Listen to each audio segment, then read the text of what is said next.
Hey guys, কি অবস্থা সবার কেমন আছো সবাই?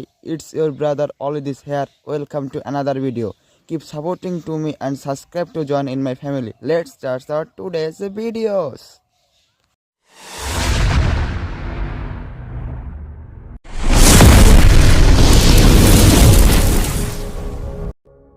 মাঠে নামার জন্য চেষ্টা করেন নেইমার, কিন্তু তার থামিয়ে দেয় পায়ের ব্যথা।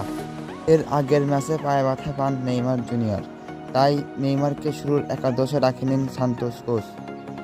চলতি মাসেই নেইমারের ম্যাচ আছে ব্রাজিলের জন্য, তাই আর ঝুঁকি নিতে চাননি সান্তোস কোচ। সেজন্য আর মাঠেও নামতে দেখা যায়নি এ তারকাকে। তবে খুব ভালোভাবেই সেদিন পালন করেছেন কোচের দায়িত্ব।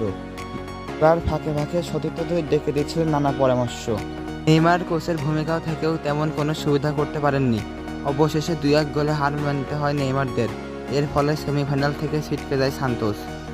ম্যাচ শেষে নেইমার জুনিয়র বলেন, আমি দীর্ঘদিন ধরে পায়ে ব্যথা অনুভব করছিলাম। আমি চেয়েছিলাম দলকে পুরোপুরিভাবে সাহায্য করতে।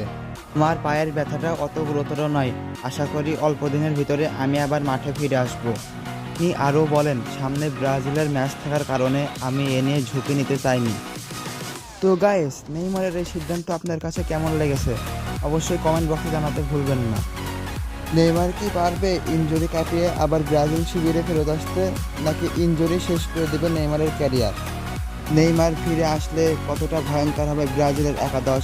নেইমার কি পারবে হলুদ জার্সিতে তার স্বপ্নকে রাঙিয়ে তুলতে? হবে কি তার স্বপ্ন পূরণ?